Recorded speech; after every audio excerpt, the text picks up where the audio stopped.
free call from Tony, an incarcerated individual at Massachusetts Department of Corrections. This call is not private. It will be recorded and may be monitored. the prosecutor looked like they seen a ghost when the verdict came back, because the verdict was guilty of second-degree murder, but not guilty of assault and battery with a dangerous weapon. So they saying, I didn't shoot him, but I'm guilty of shooting him to death. Bounce back, ain't got a moment. When they see you down, just know they love it. Hey everybody, welcome to the Bounce Back Podcast. I'm your host, B. Luke. I got a special guest with me today. Why don't you tell the people your name, where you're from, where you're at right now, and a little bit about yourself. My name is Tony Harris. I'm from Cambridge. I'm 35 years old. I'm currently at MCI Norfolk.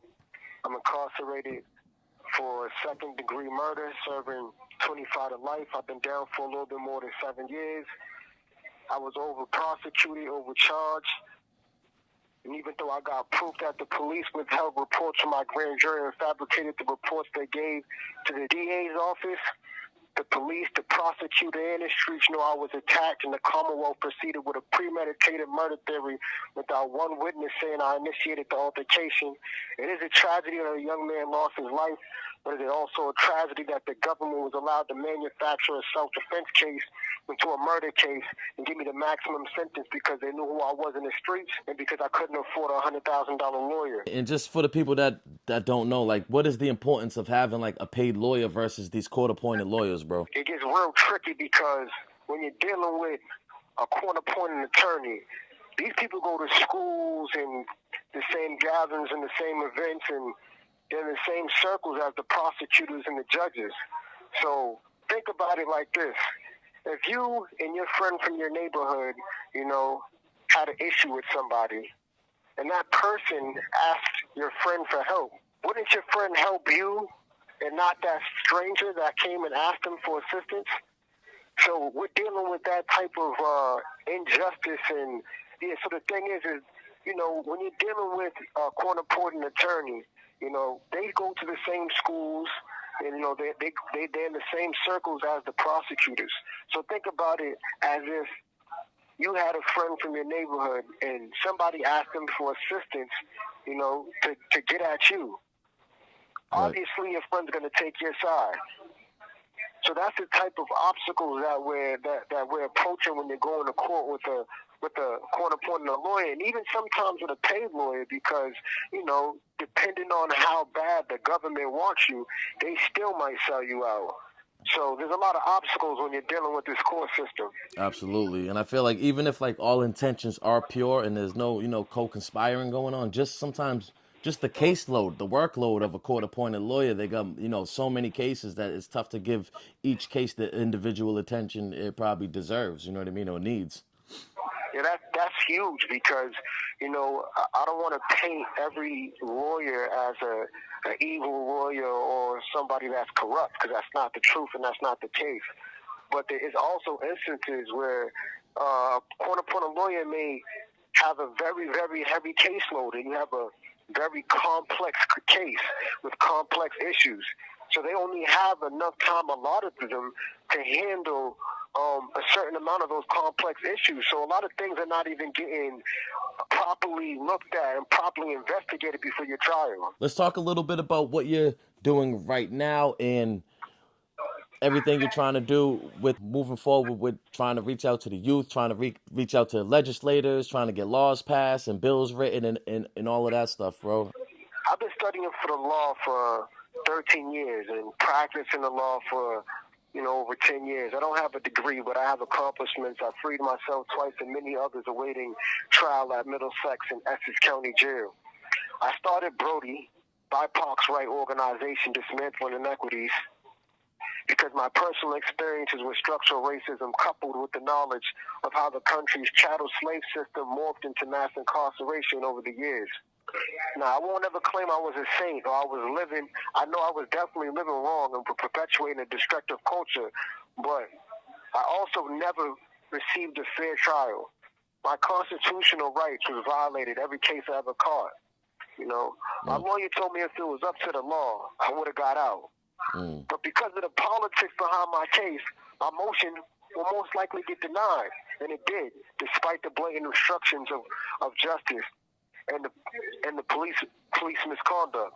Today, more than ever, we see how much the politics determines who deserves freedom or not. The law is an illusion to keep the underprivileged incarcerated to secure job security. We have a president that is a felon, that pardoned people, that assaulted police officers on Capitol Hill. I'm not surprised or upset about any of those things. I'm upset people act like there isn't a racial caste system and they don't blatantly disregard the law when it comes to people that are privileged. Scientific advancements have proved how much traumatic events impact decision-making. A lot of BIPOC and poor white communities are reared in living conditions that have recurring traumatic events. Then the children are treated like criminals instead of mentally ill kids as soon as they get in trouble.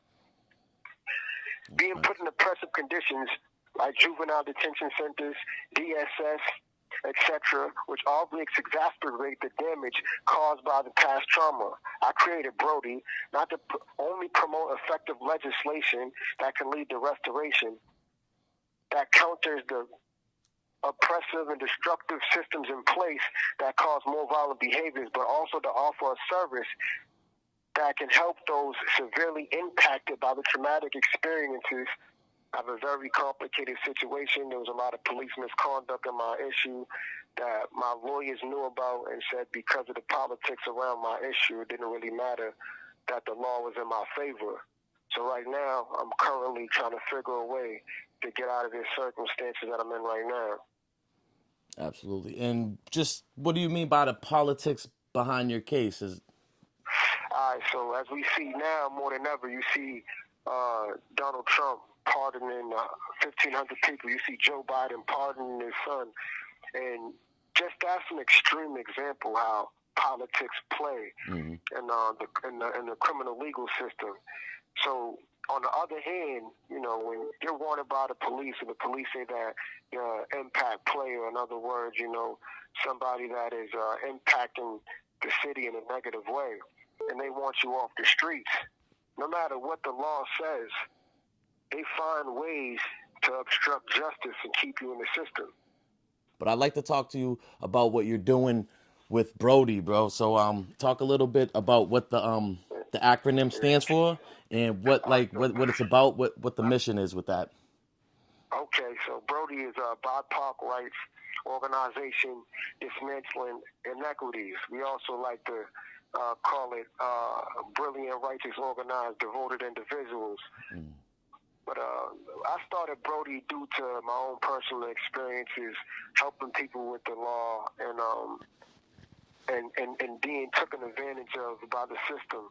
And I've seen how big politics played and how big structural racism played and impacted people. The mission of the nonprofit is educating and enlightening the public on the structural inequities within the criminal legal system and why it must be transformed. You know, and it needs to be transformed so we can go from a punitive system to a restorative system where we're actually helping people instead of just punishing them and breaking them down more than they was than when they came in. Absolutely, bro. Absolutely, man. So why don't we rewind it a little bit, bro? I'm always interested in you know, the come up story, right? The whole point of this thing is to like humanize people too, because they just see a lot of times something on paper, but they don't realize this context, this story. There's a lot that goes into people's circumstances, and a lot of people become products of their environment, or by the time they're at an age where they can pull themselves out of it, it might be too late. So I always like to talk about the upbringing. So why don't you just talk about a little bit about, you know, what the home life was like growing up, bro? Did you have any siblings? Did you have both parents around? Talk a little bit about that dynamic. All right, so I was the only child, you know. It was just me and my mother. My mother worked 2-3 jobs at a time, you know, to provide and keep me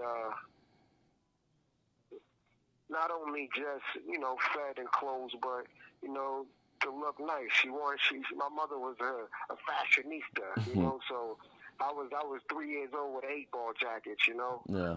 But on the other side of that, we did grow up in Section 8, and my father wasn't around, you know, and the disadvantage to my mother working 2 or 3 jobs, you know, doing the best she can to get us by was I was usually being babysitted by a teenager, and I didn't have a lot of adult influences around me, besides when I went to my grandmother's house, and I'll get into that in a second. My father was a known plug, you know. He was a big-time drug dealer back in the day, and he wasn't around. He went on the run when I was 3 years old. I met him for the first time at Nashua Street, behind a glass in a visit, you know. Wow. Imagine that, you know, the first time you meet your father behind a glass at a visit at Nashua Street. Yeah. So that had a big impact on me and how I looked at incarceration. My grandmother was like, you know, my everything besides my mother. You know, she raised generations on top of generations of my family. But by the time I came around, my grandmother was older in age, and we took advantage of that. You know, me and my cousins was breaking out, sneaking out the house, breaking in the houses, breaking in the cars, you know, just being, you know, young and reckless. I caught my first case at 12 years old at 3 o'clock in the morning, sneaking out my grandmother's house, you know. That's the first place where I smoked weed around the same time, 11, 12, with my uncles. Just being influenced by all the things that was in the streets when we did break out the house. So that definitely impacted me in a negative way in the early years of my life. And I would say the most traumatic experience was entering the Department of Youth Services, going to secure detention centers as a juvenile. You know, being from Cambridge, it was crazy because back when I was growing up, the big thing was, you know, Lane Bridge, you know, and me, I had a big heart. You know, always had a big heart, always had courage, and so we talk. I just want to get for perspective too, because Juvenile, that covers a wide range of ages, right? Like, how old were you when you first started getting locked up in Juvenile? I was 14 when I first started getting sent to secure treatment. Okay. You know, and at that time too, they were holding people. Possibly you might be there with someone who was committed to, they were 21, and they might be 20 years old. 17, 18-year-olds, that's a big difference from a 14-year-old, man. I was a little older when I got the DY, but I just remember seeing some of the younger dudes, like, God bless them. You know? Yeah, it was crazy. You know, there was men, there was grown, fully grown and developed, you know, young men there. You know, as you're 14 years old, and then being from a city that doesn't have a higher crime rate, like, you know, let's say at the time Boston and Lynn. You know, you was targeted. You know, they would try you because you didn't have the same numbers. And I've never been a person that was a coward, I would say. You know, like, even at the young age, I always stood up for myself, and standing up for yourself in those type of conditions means being violent or being ran over. That did a number on me, you know. That definitely shaped my mentality and turned me into a more violent person. And in the midst of that, when I was 14, one of my role models got murdered. One of my favorite cousins also got murdered by gun violence, and it was really hard for me to wrap my head around that. You know, in the midst of being oppressed by staff and the system, being antagonized and threatened by my peers, I faced a traumatic experience with 2 major deaths, and that really, really did a number on me, and it made me think very violently. And I refused at that point to let anybody assault me or take my life. Absolutely. So let's get into a little bit about how Cambridge was like growing up for you, right? Because we know Cambridge is a city where, like... You have 1 minute left. Why don't you call right back, bro? Yeah. And we'll get right into it. All right, cool. The caller has hung up. Let's talk a little bit about what it was like growing up in Cambridge for you, right? Because Cambridge is one of those cities where if you want to do the right thing, there's plenty of opportunity for that. But there's also another side too, that if you're looking for trouble, you'll find it as well, right? You know what I mean? We don't gotta tell you that. So what was it like that? Why did you gravitate more towards the Well, streets, and what was going? What was it like growing up for you? so I come all the like I haven't to recently, like, you know, my cousin Conan is the patriarch of my family now, but and he did some time. He got out. He changed his life around. And he's doing major things, you know, making a big difference. But before him, there was never no positive male role models in my family. Yeah. You know, my family was full of drug dealers, pimps, drug addicts. As far as men, you know, the women always been, you know, we had powerful women and strong women, but the male role models was you know in a life. Yeah. You know, so my biggest influence to get into the streets was what I seen around me, as far as, you know, where, you know, what my cousins doing, or what my uncles doing, and that was a big influence on me. And then, you know, the music and, you know, the culture, just period, you know, had a big influence on me. So I thought that at a young age was what being a man was.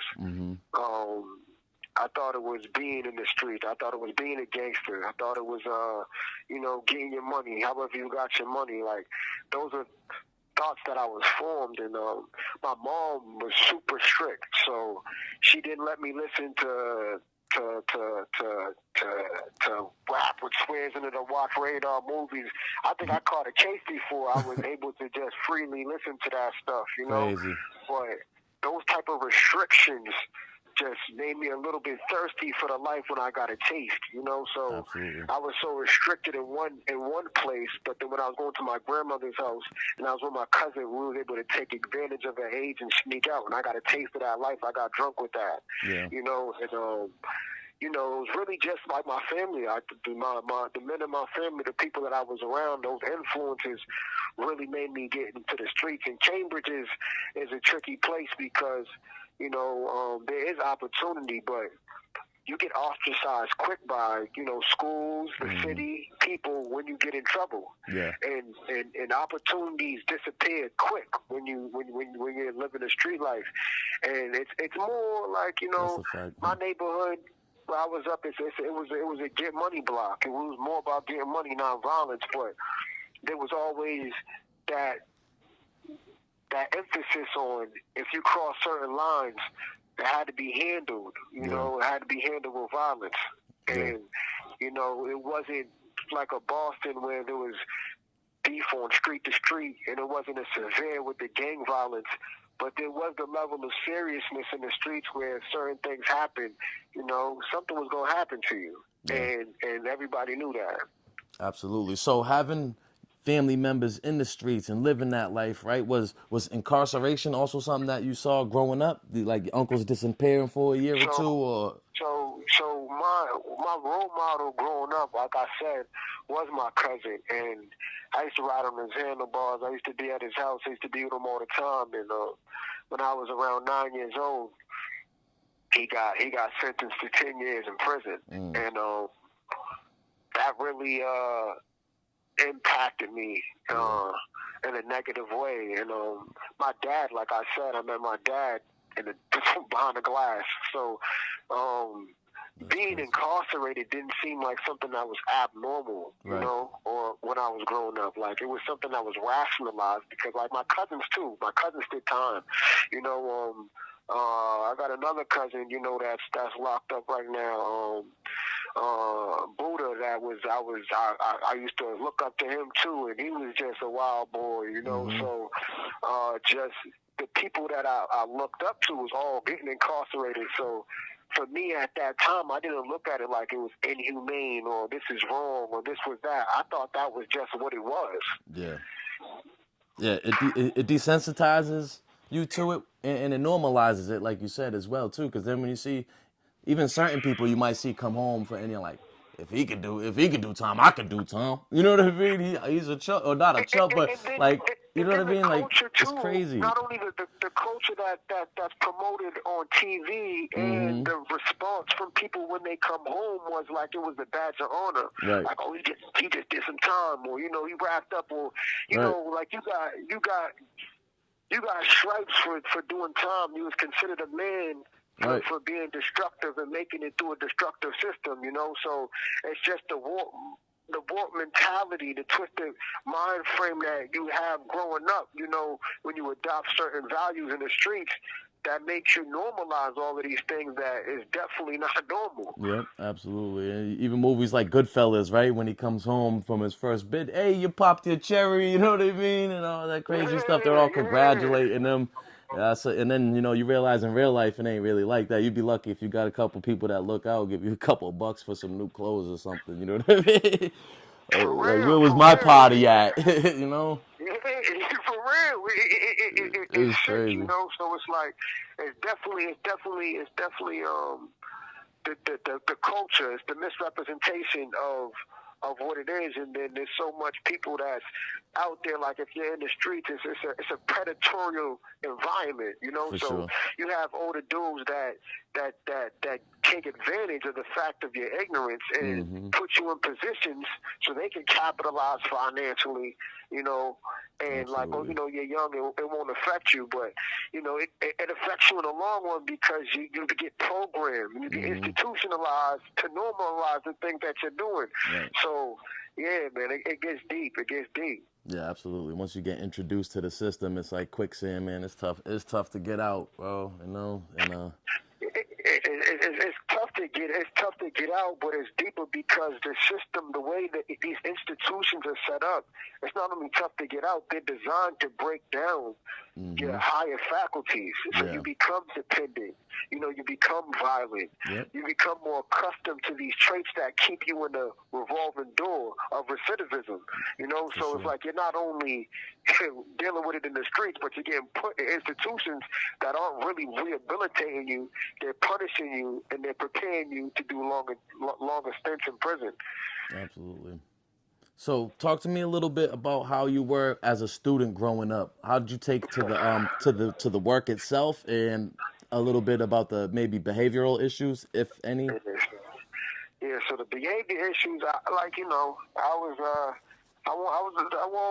wanting attention, just like most kids, So, Yeah. but I maybe went a little bit extreme, coming up in elementary. I didn't really make it too far in high school because I got expelled. Yeah. So I always been a very bright kid, I was always a bright kid, and I didn't take school that serious because it was so easy. So Right. I wouldn't really go too hard on my homework. I wouldn't study for tests. I would just show up and I'll just pass just off of just observing things in class and knowing that I understand it enough to pass where I didn't take it that serious. When I was in ninth grade, ninth grade, I took a test to be involved in Seed Academy, which was an engineering program at MIT, and I was selected out of 13 students that statewide submitted to get into this program. I was selected to be in that program. At the same time, I was also at Upward Bound, which we studied at MIT during the school year, and during the summertime, we went to Wellesley College to prepare for AP classes, to prepare us for college. So I definitely always been intellectual and had the mind to make it in the real world, but I also never was taught certain things on how to be a man in the world. Like I never had a male role model ever tell me like how important discipline and self-control was. Yeah. Like I never had that, So no matter how much smarts or talents I had, there was still this immaturity that I had, that I didn't have any role models or anybody teaching me how to be a man and succeed in life, Yeah. So you didn't end up getting your high school diploma? So What happened? Did you get your GED? Same thing like with school. I got out of DYS when I was 17, and I went to the DRC. That's the place that you go to, when you're committed to Department of Youth Services, and I went there for a day. They said, you know enough to take the test already. I went to the test. I passed the test, and then from then it was just straight idle time on my hands. And then eventually you get introduced. What was your game plan anyway? You get out, right? You get your GED. So when I did, Did you plan on getting a job? Did you you got your GED? I take it you did you apply for college or just? Like I said, as a teenager, like I said, juvenile detention. Department of Youth Services did a number on me. So being around all of these kids from the inner city, we wasn't really into gun violence Right. at that time. So what all of these kids were playing in my head was, you're not gangster or you're not really in the streets unless you're shooting people. So I was really indoctrinated by my peers in Department of Youth Services to adopt a more violent mentality, and that's like the criteria of being a man was adopting this violent mentality, So me being who I was and just having heart, I felt like, I'll show them. Yeah. I showed them I'm more man than them. And when I came home, I didn't have no plan of positivity. And that's when you saying Cambridge is has opportunity. For who though? Right. Because when you're a kid that's having, whether it's mental health issues and you have a lack of support, your father's not around. I got expelled at 14. At 15, my second month of my sophomore year, because I had a butter knife in my bag with my lunch, That's and crazy. I got into an argument with somebody. They went into my locker, and it's so crazy how the security can violate the youth's constitutional rights. Like, we have no Fourth Amendment right, and go in your bag and find something and then kick you out of school and put you in a situation, where you're more, able to get into trouble. But on top of that, so I got expelled then.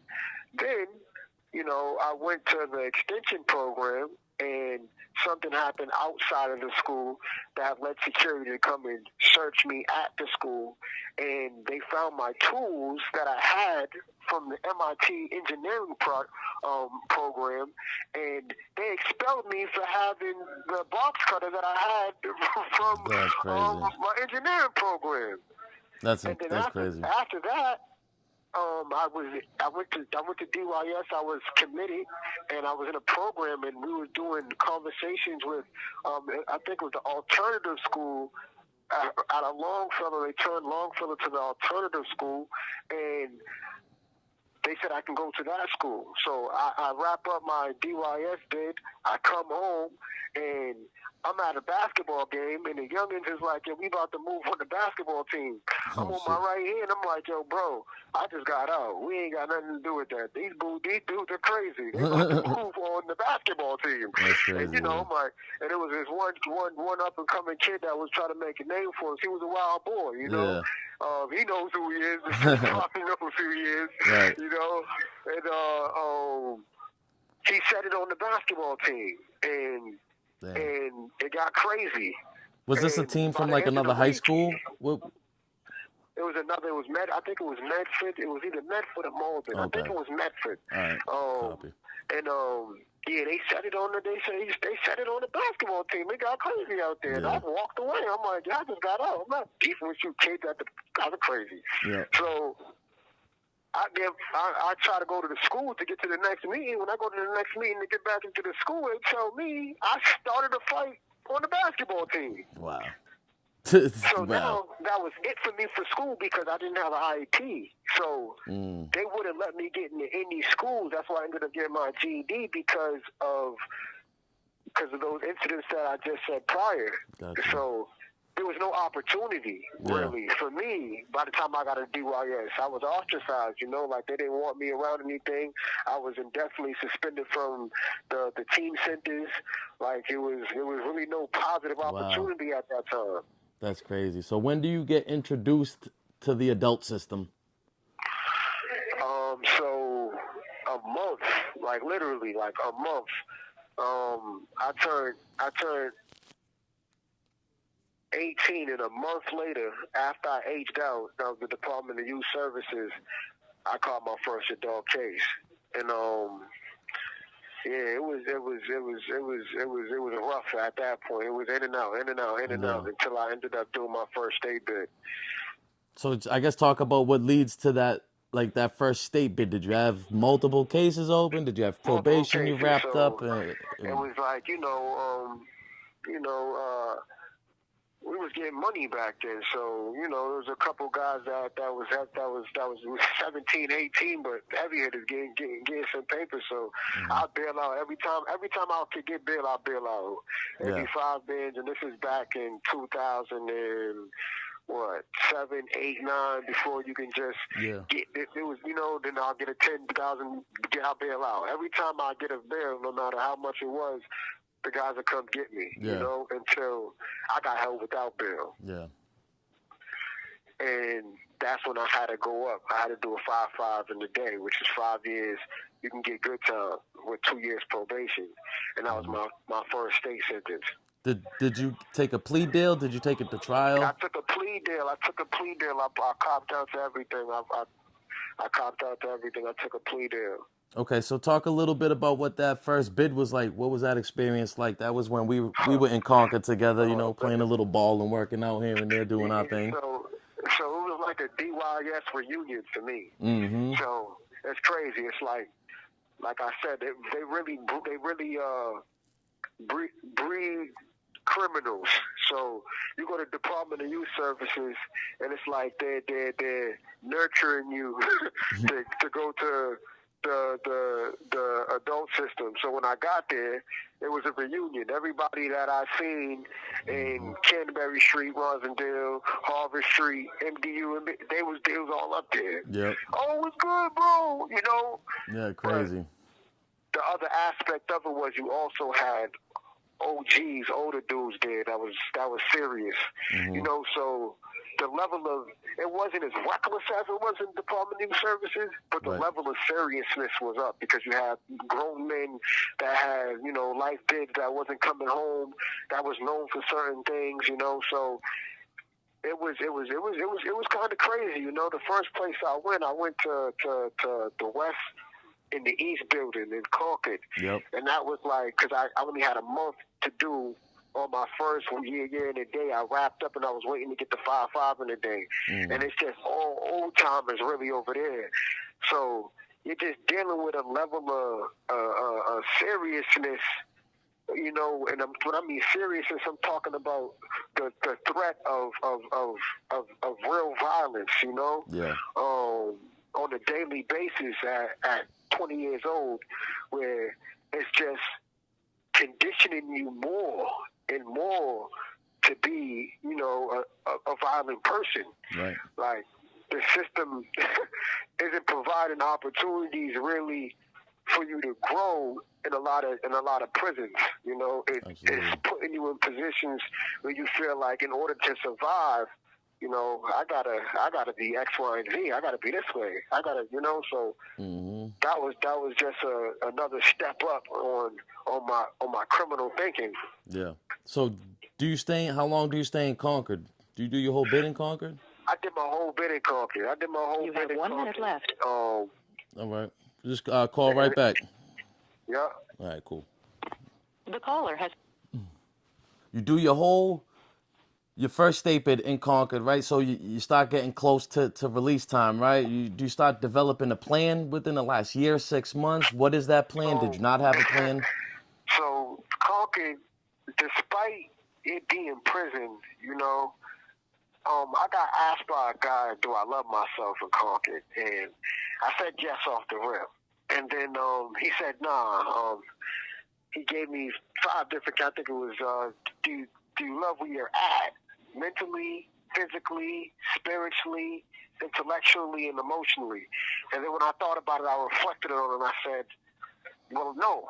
And that put me on a spiritual pilgrimage. Like, I went ham. Like, I studied the Nations of God's Earth, Islam, Nation of Islam, still studying the Bible, and just was really on a quest to find a higher meaning to life, you know. But I definitely still had a lot of bad habits that I wasn't willing to break. Like, I just didn't think that I needed to break them. So it was crazy because as I'm growing and I'm getting smarter and I'm reading books, I'm getting book smart, and I'm still trapping. I'm still smoking. I'm still drinking. You know, I'm still locking in. And this older guy came up to me and he was like, "Yo, listen, you know, I see that you're studying, you're trying to do better, but I'm gonna give you some advice. However you act in here, you're gonna act out there." And I didn't want to hear anything he was saying, you know, 20, 22, 23, you know everything in the world. Yeah, you know? right. She'll So tell you me, think? "Listen, I read a couple books. I know everything. I don't know what you're talking about. I know everything. Yeah. I'm Google." You know, so I planned on being like I gave myself restrictions. I'm an artist, you know. My music name out there is Dyshaun Bright DYSHAUN Bright, you know, and I planned on being a sort of conscious rapper, you know. And I put restrictions on myself for a year. No derogatory language towards women, no selling drugs, no violence, and I made over 100 songs like that. Wow. And I mastered the craft of song making. But when I got out, I try to, you know, spit that to the guys, and they're like, "Yeah, no, we don't want to hear that." That's just how it is, yeah. I'm like, this is gonna get us, you know, mainstream. They're like, "Man, we in the streets, we in the trenches, like we ain't trying to hear none of that bubblegum rap you got." You know? So I was influenced by that, you know, and basically they was paying for my studio time. So they're like, in order for me to pay, we want to hear that, you know. So I ended up going back on what I planned on doing and being peer pressured into making, you know, drill rap, trap rap, you know, that type of music, you know, street music. Yeah. And little did I know how much that would impact my thinking and my behavior ultimately. Crazy. And before I knew it, you know, I went from working to back trapping, you know, back thinking the same way I was thinking. You know, I wasn't really hands-on with the gang life anymore because, you know, I made a conscious decision before I got out. We ended up squashing drum with the people that we had major issues with. We was actually living together. Then we was cool. We became friends. We see we had a lot in common, and we was trying to push that narrative. Like, you know, let's move away from the violence and get money. I wasn't pushing any gang violence or anything like that. I was more, let's try to get some money and let's do this music. Let's do this thing the right way. But, you know, it sounds good. Yeah. When you're living that life, you're living that life, and it comes with so many twists and turns. It's unpredictable, you know. Yep. You can't do something negative or think negative and think you're going to get a positive outcome. And I was ignorant and naive enough at the time to think that I can speak negatively, act negatively, and get a positive outcome. Yeah. And ultimately, you know, a lot of tragedies happened in the interim, you know, before I got incarcerated, but it was real. Yeah. So now I want to bring it back to that positive male influence. Even though you're a grown man at the time, right? You're an adult. You did a state bid, but on the inside, you had that older guy, right? You come out, you come to the streets. Did you have any males in your life that were doing anything positive? Well, you know, my cousin Conan he was that guy, you know, and he is that guy. He always been that guy since. But Conan is just so focused, as he should be, you know, and he was on the come up, doing everything he has to do to be where he's at now. and I was living in a way that was opposite to the way he was living, you know? So besides him, there was really no positive influences in my life, you know? And me being me too, like I would call, like if I really, really needed something, but out of respect for what he's doing and how he's moving, I wouldn't even, you know, reach out too much. Yeah. Only if I really needed him. Yeah. You know, because I already know where he's been through, where he was at, and I can see where he's going, and I know that I wasn't in the mind frame to be with him. I needed to give him that space out of respect and, you know, handle my own issues. For sure. For sure. So I want to talk a little bit more about the music. I feel like you got out. It wasn't too long after you got out, you had that Millie's feature, bro. So, I mean, that must have been a cool thing at least, right? I mean, yeah, that was dope because it was like I never had any music out, period, like on the internet or for people to hear on those like music pages or MySpace and none of that. Like when I was coming up, we was way too tough to be on MySpace. Like that wasn't a thing. Like you on the internet, you know, right. Yeah, nah, we don't do the internet. Yeah, you know, so I came home and I'm like, you know what? You know, like I said, my mind was geared on a positive mission, even though I went about it in a negative way. Yeah. And I'm like, you know what? I'm gonna do this for real. And I was so surprised as soon as I came home and put my mind to that, I was able to get that Millie's feature, and I was able to get a local buzz overnight. Yeah. You know, like I'm in different cities. I'm in different cities going to like Five Guys or something, and I got the guy behind the desk rapping my music. I never see. I'm like, what the heck is this? That's you know? crazy. Yeah. So it was powerful, you know, and I really made a big impact on my neighborhood now, you know. Yeah. A lot of people in my neighborhood do music now. I influence a lot of people. You know, my young boy, man, T Nipsey, doing his thing. Yes, Free sir. Nip. Free Nip. You know, definitely had a big impact on his life and his decisions with the music. And through all of the drama, through all of the bullshit, I made a point to go to the neighborhood and tell them all of the good things that I did learn as far as book smarts, business. Like if you go to, I got a video on Dyshaun Bright My Bros. You'll see me with this hoodie on. It got all types of colors on it. That's not my swag at all. But it was my young boys' clothing line. Yeah. So I'm gonna put it on there. I'm telling them, you know, you gotta find the overseas connect. You gotta get this fabric for a less cost. You know, just like don't get stuck in the streets.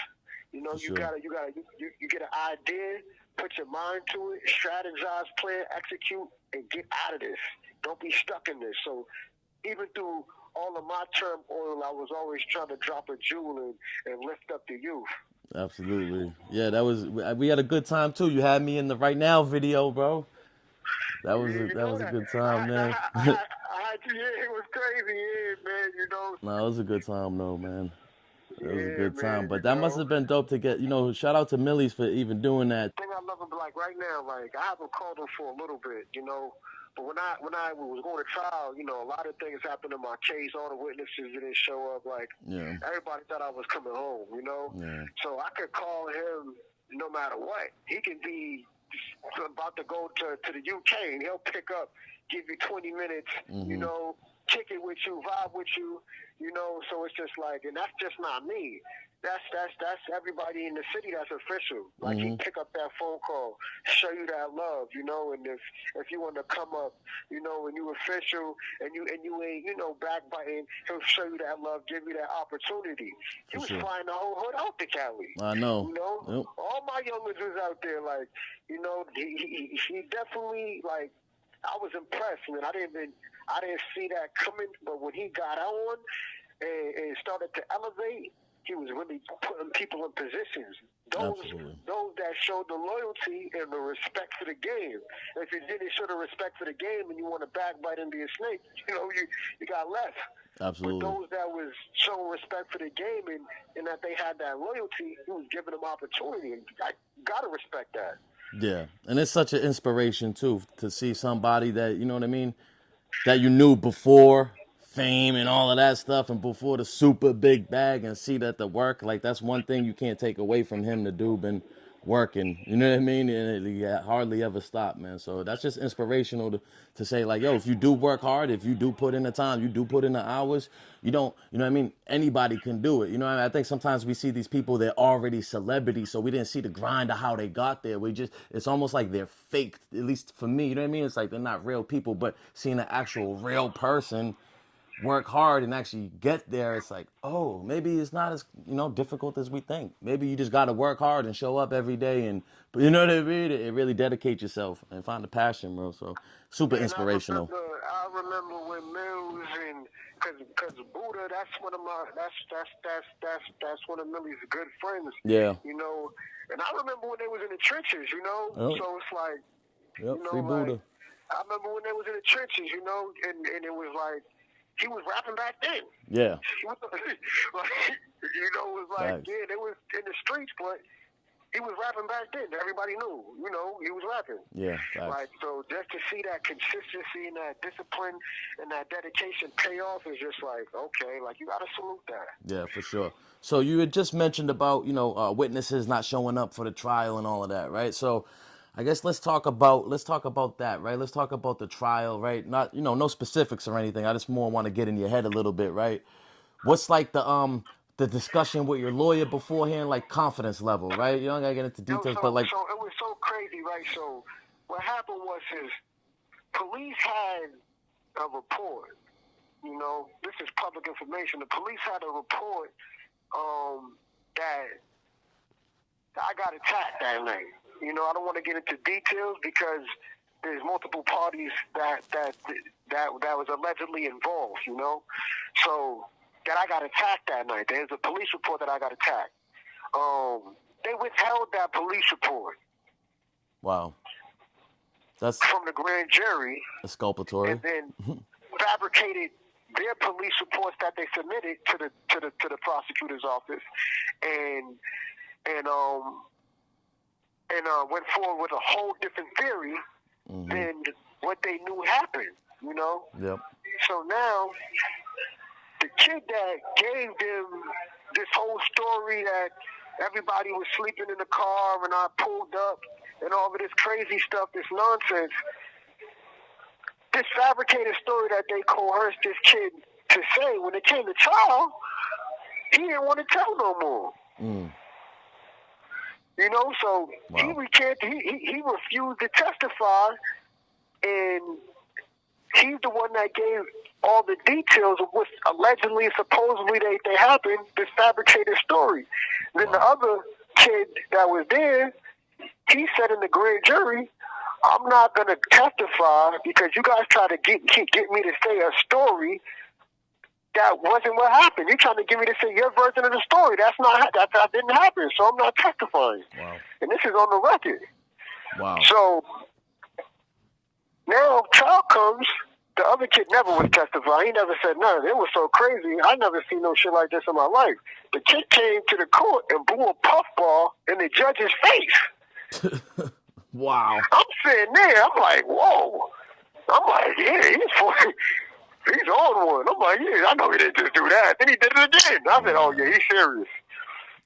So then the other one that did testify at the grand jury, he refused to testify. So now at this point, my lawyer, one of my lawyers, like I said, the politics, she's like, they're going to go forward. But my other lawyer is like, how are they going to go forward when they don't got nobody saying you did anything? Wow. Wow. That's crazy. So, I mean, how shocked were, like, the verdict comes back, bro? Like, just talk about, like, probably how that felt. So the verdict comes back trippy. So the prosecutor looked like they seen a ghost when the verdict came back, because the verdict was guilty of second-degree murder, but not guilty of assault and battery with a dangerous weapon. So they're saying, I didn't shoot him, but I'm guilty of shooting him to death. Which makes no sense. Yeah, seems like a contradiction. Then they said, I'm guilty of having the gun, but I'm not guilty of discharging the gun.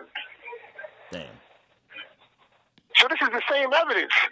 So it's like when the verdict come back, me knowing the law, I'm like, yeah, it might be a while, but we gonna get this thing back, you know, like Yeah. we gonna What we on gonna the? get So this thing. you were confident you were gonna get it back on the appeal once you heard all that?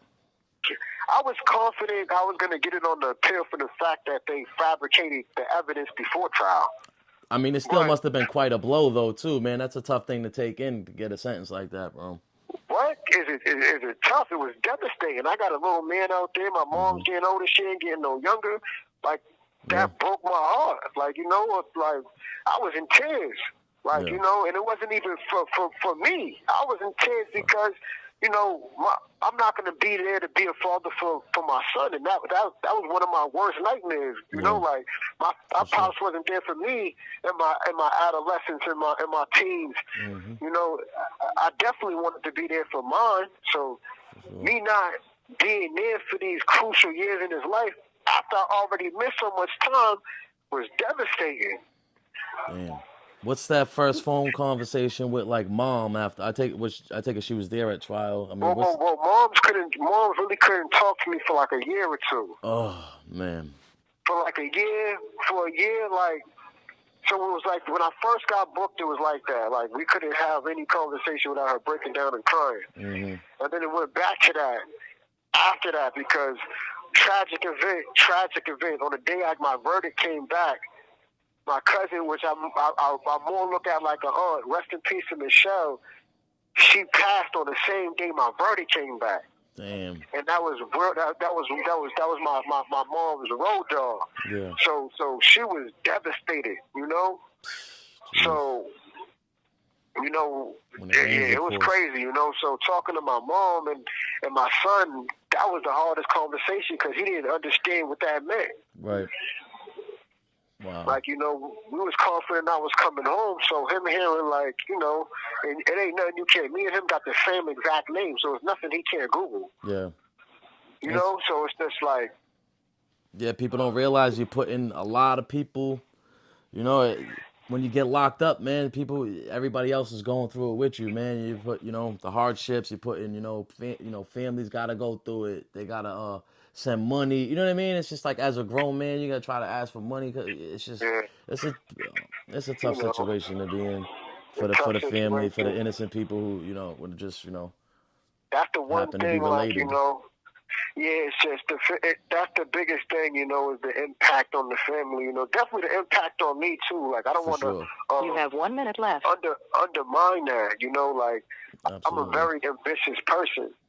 So and before I got convicted, I gave my life to Christ and I changed the way I was living. Like anybody that knows me, that was with me in those years before I got sentenced, knows I'm a completely different person than when I first came in, by the time I was going to trial. Yeah. So my mindset was like, I'm going to go home. I'm going to be doing activism. I'm going to do the music I should have always been doing.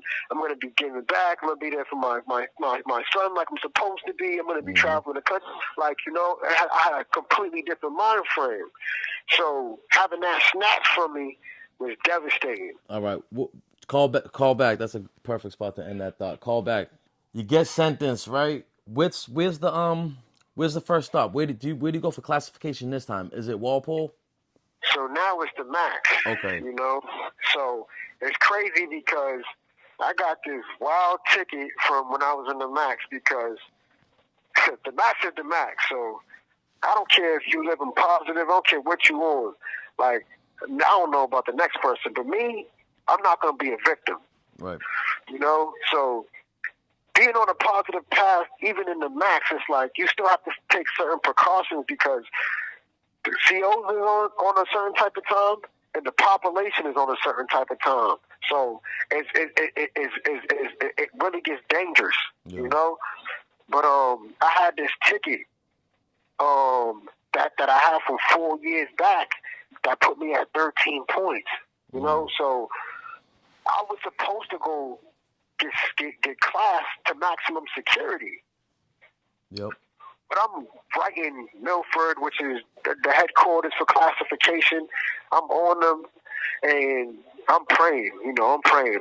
I'm like, listen, please, Lord, do not put me back in those conditions, with the heart I got now, because the person I am now, I will not be able to pretty much take advantage of the character that I have now in a situation like that. Yeah. I was afraid that if I got put in that circumstances, I'd be forced to regress for survival. Yeah. So by the grace of God, I go to my class and I start articulating myself in a way that they're receptive to. And I'm like, listen, I haven't gotten no violent tickets the whole time I was down in the county. Like, I got in a couple situations, but, it's just, I'm like, listen, I've been out of trouble. I'm doing this, I'm doing that. And they classed me to Shirley Medium.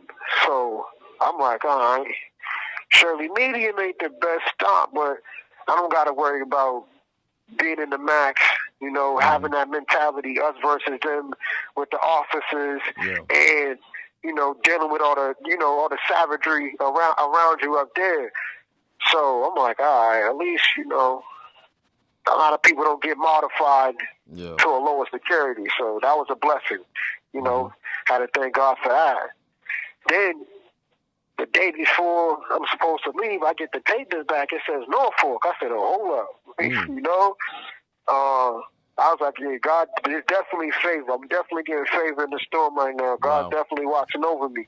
Because now I'm going to be put in a situation where it's definitely still prison. Don't get it messed up. Yeah. There's definitely still prison, and there's definitely prison aspects. But there's definitely more opportunity in this prison than any other prison. Yeah. Well, that's what's up. That's what's up, man. And so let's talk about that. What was the what drew you to give your life to Christ, bro? Was it a specific thing that happened? Was it just you on your journey over time? That's what you came to?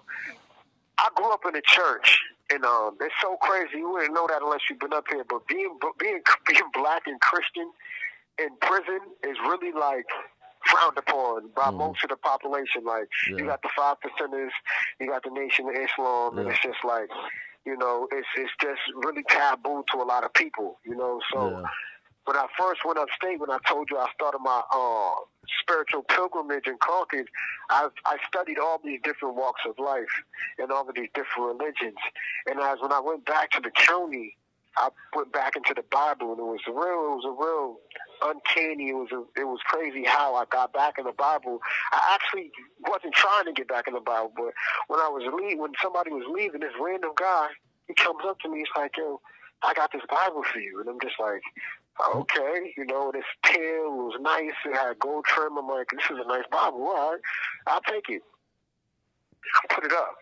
And then I'm chilling with some other dude, and we kick in, and he's like, yo, I got this. I know you like to read a lot. I got this Bible for you. And I'm just like, all right, it's a big black leather Bible with silver trimming on it. And I'm like, all right, so I'm reading James Allen, I think it's prosperity principles of prosperity, something like that. So the other Bible says life principles on it. And I'm like, you know what? I'm just going to read the life principles. So I start getting back into the book. And as I'm getting into the book, like I'm a big laws of attraction guy. Like I just read like 7, 8 books of laws of attraction right before that. And as I'm reading through this book, and I'm reading back through the Bible and these books and these scriptures, I'm seeing that all of these other religions and all of these other books that I was reading all came from this script, from the scripture. So I'm seeing all of these messages, and everything that I was learning in all these other places, I'm finding the source. And I felt like it was the source. And, I had spiritual experiences that confirmed that this is where I need to be, And it took a little bit still after that. I was in the Pando app in Nash when I got shipped out of Bill Ricker, and I was in the Pando app, and then the sermons, it was just hitting me, and I'm just like, you know what? This is what I need to do. And it really was humbling. It really softened my heart and really opened my mind up to a whole different way of living, Wow, that's amazing. That's amazing. So talk a little bit about what's next for you as far as like, did you do like an appeal? What's the appeal process like? What's Okay, that? so like I said, I was very, my experience with the corruption of my case made me form BRODI, and the appeal process is big, but right now it's like, if you don't have $100,000 for a lawyer, and like they said, they told me this, it's the politics. So I'm like, you know what? I need to create an organization that exposes the politics that allow them to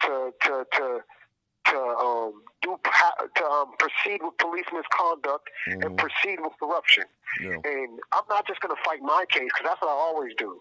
Like, I've got myself out of a couple situations when they overcharged me, when they over prosecuted me. When they fabricated evidence, I've got myself out a couple times. But those was possession charges. When you're dealing with a case with a loss of life, the stakes is way higher and the politics are way stronger. So I'm like, you know what? I'm going to create an organization and a movement to expose this. And then some circumstances specifically, I came here and they had these guys, and it's called the AACC, the African American Coalition Committee, and they were crafting bills that was targeting laws that were unjust in that. So I'm like, okay. So I started getting deeper into the self-defense laws of Massachusetts, and I think that they have laws that defy human nature. They don't acknowledge fight or flight in the courts. Like, you can ask a 13-year-old what is fight or flight, and they'll be able to tell you that. So why we have, sophisticated courtrooms with lawyers that had 8 years and 20 years experiences, and they're not astute enough to understand that fight or flight is a necessity to be in the courts because it's a part of human nature. Instinctual. So, yeah. And it's fact. It's not, maybe. It's a fact. So I crafted a bill, which is now filed at the State House and is in this session for legislation called the Human Nature Act. And I'm now trying to get traction and campaign around not only how fight or flight affects self-defense, but provocation, the whole 265, which is section 1, which is the murder statute. There's so many different aspects of it that just defy human nature that need to be exposed. And constructive malice, they switched the felony murder law and saying, but they still left all the people in prison that they're saying was pretty much taken advantage of because of the law was unjust before 2017 in prison, and saying, you know what, from now on we're going to free everybody else. Wow. But too bad for them. And so I show also in that bill how fight or flight affects their situation as well, and this science needs to be put in the court. So for me, my appeal is coming up. I haven't even got on my transcripts yet. So I'm still waiting to get on my transcripts to get my Rule 30 in, to expose a lot of things, to expand the record of my case, to expose things that wasn't even brought up in my case. And then my appeal comes. But in the meantime, while I'm waiting for my transcripts, I'm fighting the system. I'm trying to build this organization, and like my mission says, enlighten and educate the public on the structural inequities within the criminal legal system and why it must be transformed. And it's crazy because I started that organization with a leap of faith. Like, I don't have all the resources that I need. I don't have all the people that I need, but I have the experience, I have the intellect, and I have the skill set. And the passion. Don't forget the passion for it too, bro. And the passion and ambition and the love for the people. Exactly. To turn this into what it needs to be. So not only I can help myself, but I can help many, many more. Yeah. Now and in the future. Absolutely. So I believe that as long as my heart's in the right place and I put the work in, God will provide the rest. For sure. What if people want to help? How can they help? If they want to help, they they can follow me. They can reach out to me on social media, BIPOC Rights _ BRODI, BRODI, or BRODI Dismantled on Facebook, and they can reach out to me and they can see how they can volunteer, how they can lend a hand, how they can bring these bills to the State House and expose some of these things. And we also have another program. My friend Walter Clare, he just got parole. He's on his way out. It's called the Urban Trauma and Justice Initiative. And what this really is it's a restorative justice aspect of what we're doing, because we're also doing restorative justice on top of the transformative aspect. And it really works on, like I was talking about, all of the struggles that we go through coming up, let's say, in communities or families that perpetuate a criminal thinking, and then you get exposed to institutions that submit that thinking or exacerbate that thinking. We've created a program to help deprogram that type of thinking, restore your thinking to how you was before that, and elevate your thinking so you can be successful in the real world and don't have to deviate to a life of crime. You don't have to feel like you have to react to all of these things that the streets tell you have to react to be considered a man, you know. So that's the icing on the cake for me. The transformative justice is beautiful because it helps free people and stop injustices in the future. But the restorative justice is also dear to my heart because it heals people and it makes them feel whole again. Absolutely. So what are some things that you would say if you was able to, like, speaking of DYS, you know, we got a lot of, you know, brainwashing going on with the music and the movies and the TV shows, glamorizing the criminal lifestyle, even prison to an extent is like a feather in a cap. But what are some things you would say to the youth in the juvenile detention center to maybe try to break that way of thinking and break that? The first thing I would say is don't let anybody tell you who you're supposed to be. Don't let society tell you who you're supposed to be. Don't let a rapper tell you who you're supposed to be. Don't let a TV show tell you who you're supposed to be. You know, it's okay to be positive and productive. It's okay to express your feelings. It's okay to be an artist, to be a doctor, to be a lawyer. You know, it's okay. You know, you don't have to put on a mask to make it in life. And that's what we're taught in the streets. You know, when we get caught up in these traps, we're taught that, oh, if this dude looks at you too long, do this. If this dude calls you a bitch, throw your life away. It's crazy. There's a crazy scene in Boondocks. And, you know, I don't like saying the N-word too much, you know, so, but it says it's an end moment. And there's two guys that square off and they start staring at each other, and it gets crazy, and then they start shooting at each other, and they kill one, goes to prison for life, and story. And at the end of the episode, the white guy walks by, and he says the same thing to the white guy, and the white guy looks at him, he says, I don't care about that, and he starts whistling and walks away, while the other dude's saying, this is the perfect moment to throw your life away. You know, and it's like, that's the message. Your life is worth something. Your freedom is worth something. You're bigger than, you know, a stripe in the hood. You can do something that can impact the world. For sure. I was telling this young boy that I built with in here, I'm like, listen, there's 300 million people in this country. There's probably not more than 2 million people that even believe in the street code. Why you focus on that 2 million when you can benefit off of dealing with the 298 million?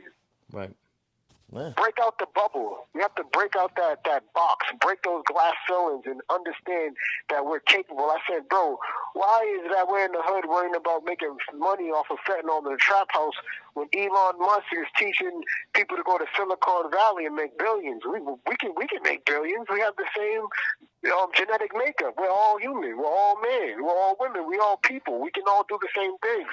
So just tap into your potential, you know, and never sell yourself short. For sure. You know, shoot for the stars. So why don't you talk a little bit about, like, what would you say in your opinion is like the worst part about your freedom being taken away and being locked up? The the worst part is not being able to be the father that I know I should be. Yeah. That's the worst part. Yeah. That's the worst part,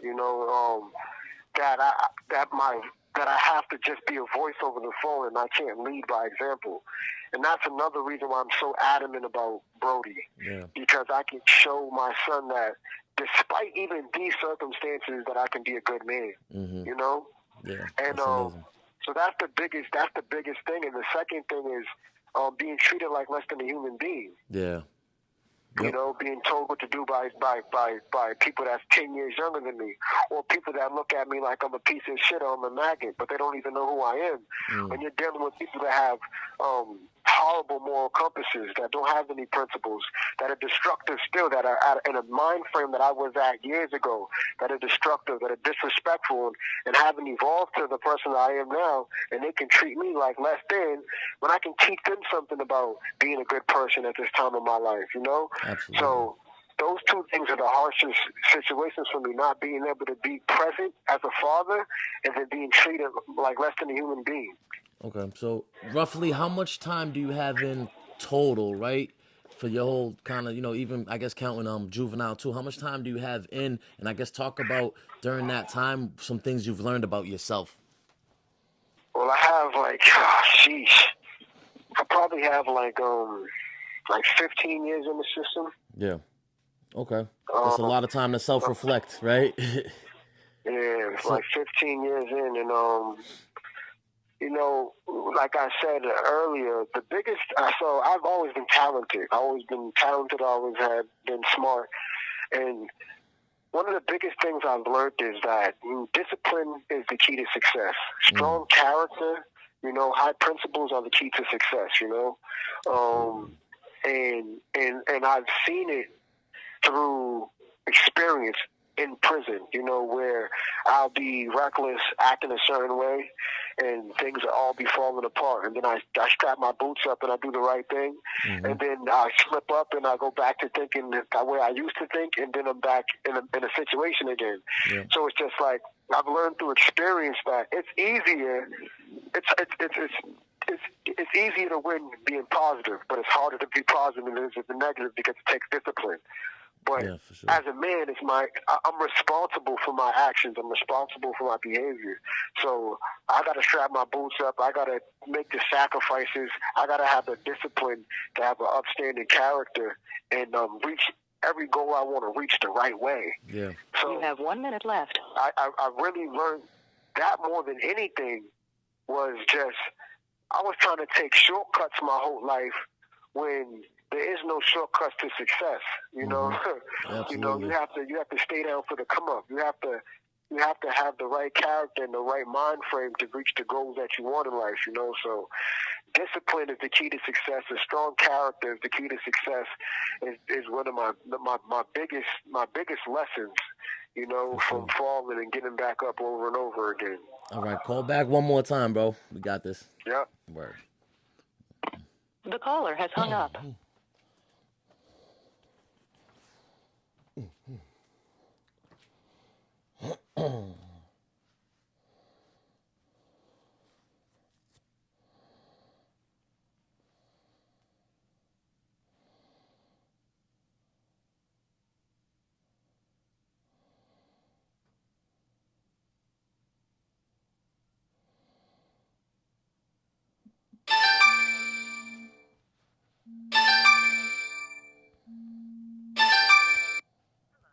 This is a free call from Tony.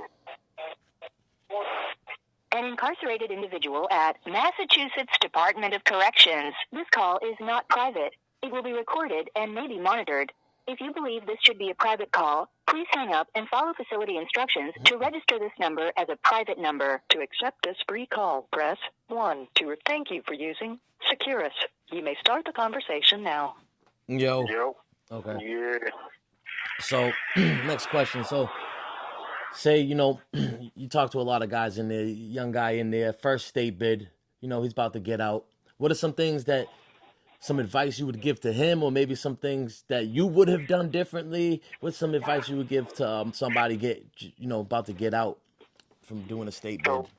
So what I tell them is, because we all get that mentality, you know, from the streets. We get this bravado, we get this cockiness, and I say, you know, the real problem with you going back out there and you subjecting yourself to the streets, you know, when you know that it can lead to prison, and you obviously don't want to be in prison, is a lack of self-confidence.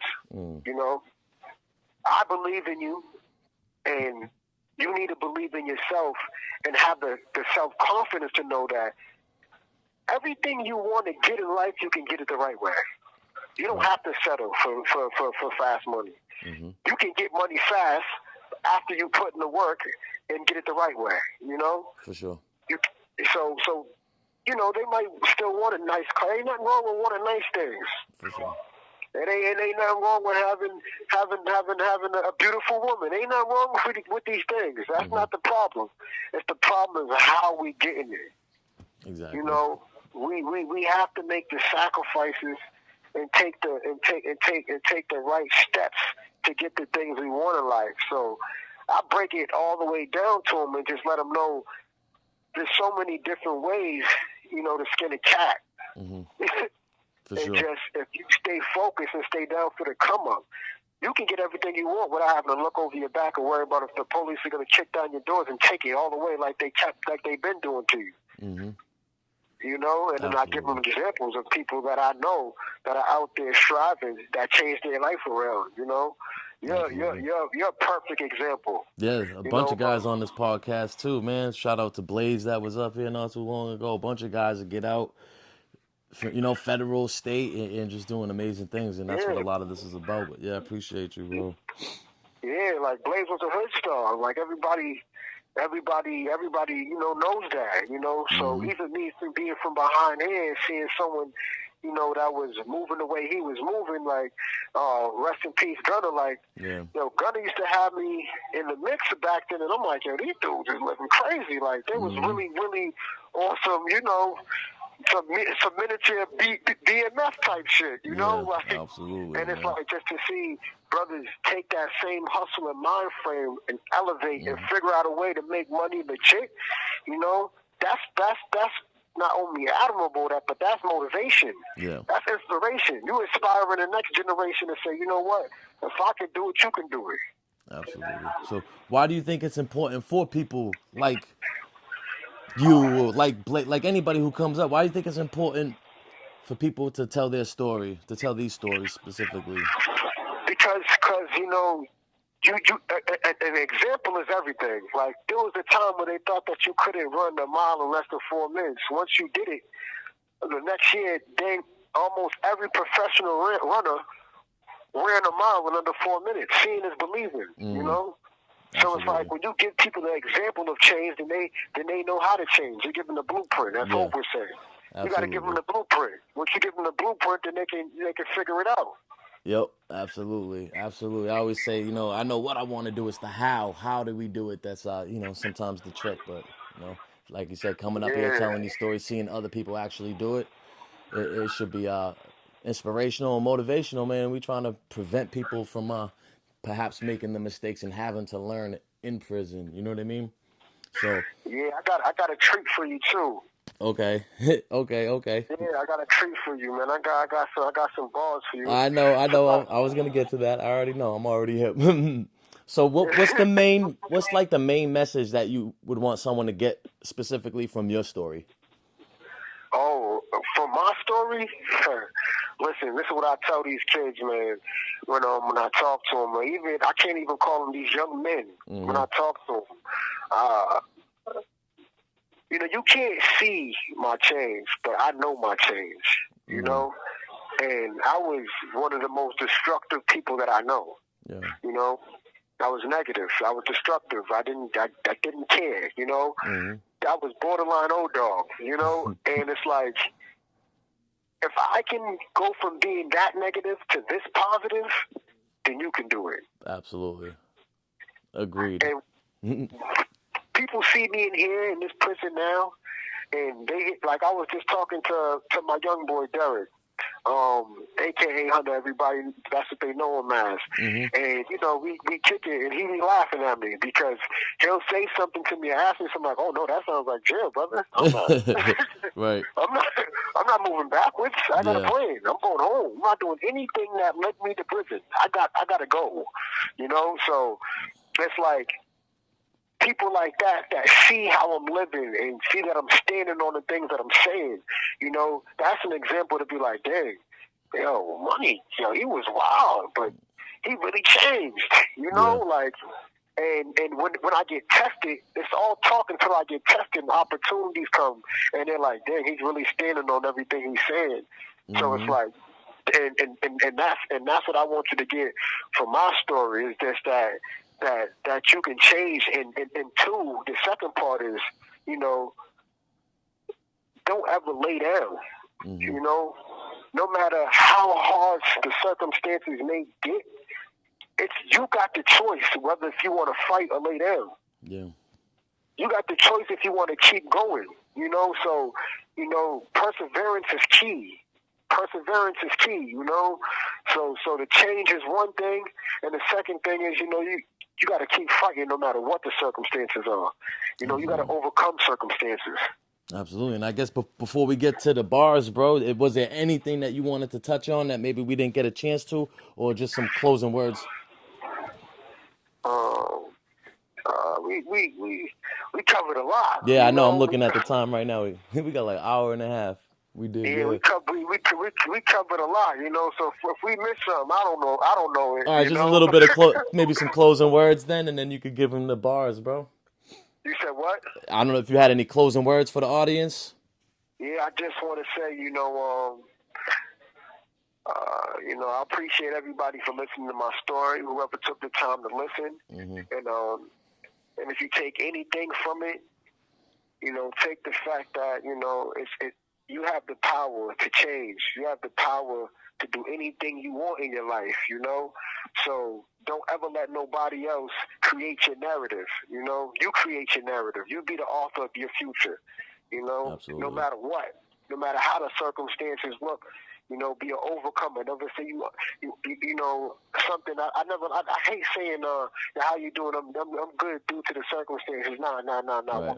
Overcome your circumstances, you know? And that's, I'm going to leave them with that. All right, cool. So you ready to get into the bar work, man? Go right for it, bro. I said, I told bro, I'm way bigger than this street shit. I'm on some corporate. Whole team gotta be rich. So wavy that my haters getting seasick. They want me in the precinct. They swear I'm defeated. That's so funny. They know me. I'm like Houdini. They be praying that I fail, but they repost and free me. It's hard being loud and harder while the snakes slither before they see you float to the top. They rather sink with you, but I got tunnel vision, determined, big ambition. Think about my first mixtape. No, I'm just reminiscing. I'm willing, I ain't wishing. I'm shooting, I ain't missing. I don't have no misses. You can ask the women. I'd rather keep it real before asking for forgiveness. Got that 90s R&B vibe. She loving me. I know how to treat a woman. That's my mother's deed. I'm trying to eat, but I ain't rich, so don't you smother me. If you my bro, cover me, but I ain't talking. D me up. You trying to stop me? Trying to block me? Is you on my team or what? I done seen enough. I'm trying to see it all. That's my bro. I picked him up soon as I seen him fall. I spun when he got shot at. He ain't need a call. Screaming gang, boy, you better read the law or get caught up. Cause police misconduct. Prosecutor trying to execute us, think we all dumb. Fabricated evidence on me, they picked the wrong one. They sprinters on the marathon type. I think the long run is treacherous. DA, turn ahead. Exorcist, disregard evidence. Racism evident. They kill, kidnap, and rob to make the nation, to make those the harshest laws. So we can't take the nation, but we evolve the business minutes of paper chasing to our brand strong in them bills with dead faces in them. I was raised by Tweety and Jesse Harris. Great grandma ain't never run from a challenge. Rest in peace, because of you, I wasn't a bastard. He was more man than most men on the Atlas. I made a promise and I broke it, to be honest, said I wasn't coming back, and you passed this on my conscience. Just let Shirley Max suppressing us, how they scars pressed to turn me to a diamond and turn me to a monster. America's worst nightmare. Black ambitious and educated. Shout out Millies to the city where no one can take it. I think Aubrey Graham when I think it's successful. All this pain in my life that made my life stressful. When I turn up on my blessings, on my life special. Beat the system, all this wisdom in my God's vessel. true. It sure feels like it. That's why I'm still fighting. That's why my mind's still free with a murder indictment. Case after case, setback after setback. 10 toes down, I won't take another step back. Fell down, got up, now I need some get back. Brothers dying, mothers crying, how can I just sit back? I'm a rise, I'm hot air in the room. They trying to talk over me because they scared of the truth. I'm here to take the game, put your hands in the roof. When I step in the studio, I'm Superman in the booth. Yeah, you're not witnessing my superpowers. Just walk through a hurricane like it scattered showers. 100, 1,000 death for these cowards. Big words, but they actions need to be louder. Poverty had me thinking about robbery. I wanted more, but the game kept calling me. Don't come from the bottom of the bottom. I'm honestly a Section 8 baby, though my mother tried to father me. Sad to say another typical story, but watch me overcome and get God all the glory. Local cops gonna be hot when I drop this shit, cause I can back my allegations up with documents. Being cases can't be my best accomplishments. Trying to turn them trap houses into offices. Yeah, I had to get it, turn the fire into re-rock. Many nights I was sleeping at my fiend spot. Money hungry, had to get off of each rock. I had that bass in my mouth like a beatbox, making music that never made it out the city, cause nobody taught me how to make it out the city. OGs just want to throw some hard at you. Family members just want to throw a job at you, but nobody ever says to do what you have to be free and break from them invisible shackles. It's hard raising a son when you ain't never had a father, lost years of his life. Now I gotta move smarter. See, New Jack wanted to turn the bricks to the Carter, but studying Sean Carter made me my destiny's author. I think conquer. I think what's next? Getting up, no time for getting upset. Gotta stay focused, can't settle for a phone. Need something faster, my engine gotta roar. I'm a king, I can't die in the cell. I need a castle, so I'm coming for them sacks. I ain't talking about tackles. I see them dead bitch and I can get it out the gravel, but staying out of prison been my number one battle. Today's rattle, can't ignore them. It's too late when your body's full with poison. Not the rabbits, I'm the tortoise. They think they pass me until they look forward. Always outsmarting them, I know that shit bothers them. Walking while they talk, it might trip if I acknowledge them. Fuck them, cook them crabs in a bucket. Marcus Garvey meets Bob Marley's how I'm coming. There it is right there. You guys already know Cambridge got bars. There's some more for you right there, guys. You know what it is. I'm your host, B. Luke, man. That's my guy, Tony, a.k.a. Dyshaun Bright. We're going to drop all the links in the description for all the music, all the for the Instagram, for everything, all the social medias, bro. Whatever we could do is going to be in the description. I will have screenshots up too that spell it all out and everything like that, guys. So thanks for tuning in, guys. It is what it is. Remember, what's next is what you make it. And on that note, we out of here. Thanks again, bro. Peace.